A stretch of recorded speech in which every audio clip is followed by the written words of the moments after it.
All right, for aspiring screenwriters, sometimes it is good to get blacklisted. So says Rachel Dodes. She also covers entertainment. She's right here beside me. Hi. A particular blacklist, though. This is fascinating. People don't even know what this special Hollywood blacklist is. Walk us through it. It's not the Hollywood blacklist that you're thinking of. Right.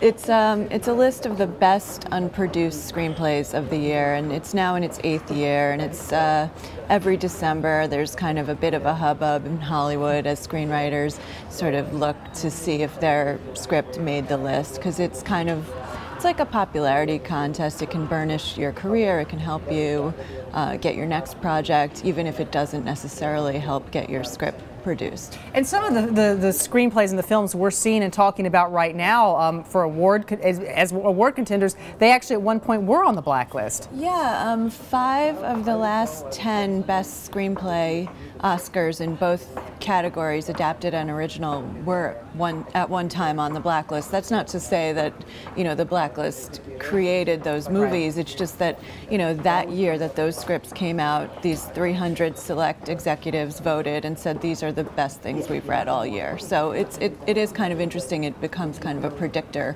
of what might win down the road. So the nitty-gritty, Rachel, if I'm somebody, I've got my screenplay, I've got in the drawer right here, I'm ready to go. Really, I'm ready to go.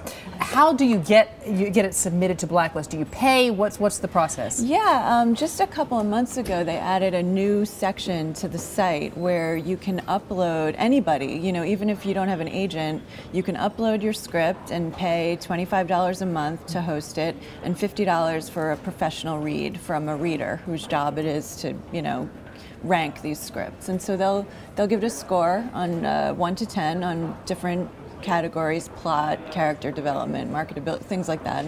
And then you know, you get an average score and you can either make that public or not. And if you do really well, if you get an 8 to 10, you might want to put it up there and say, hey, this is good.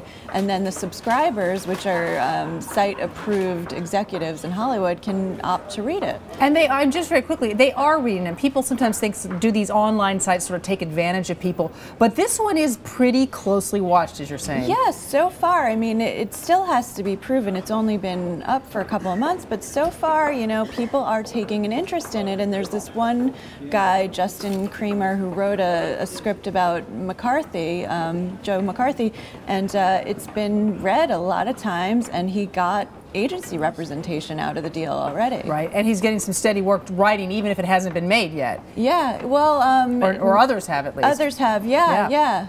So it's even if you don't get it made, you may get some work writing something else. Definitely on the annual list, yeah. And for him, I mean, he may make it on the annual list, which would be a first. Yeah. Right. All right, Rachel Dodes, thanks so much. Thank you.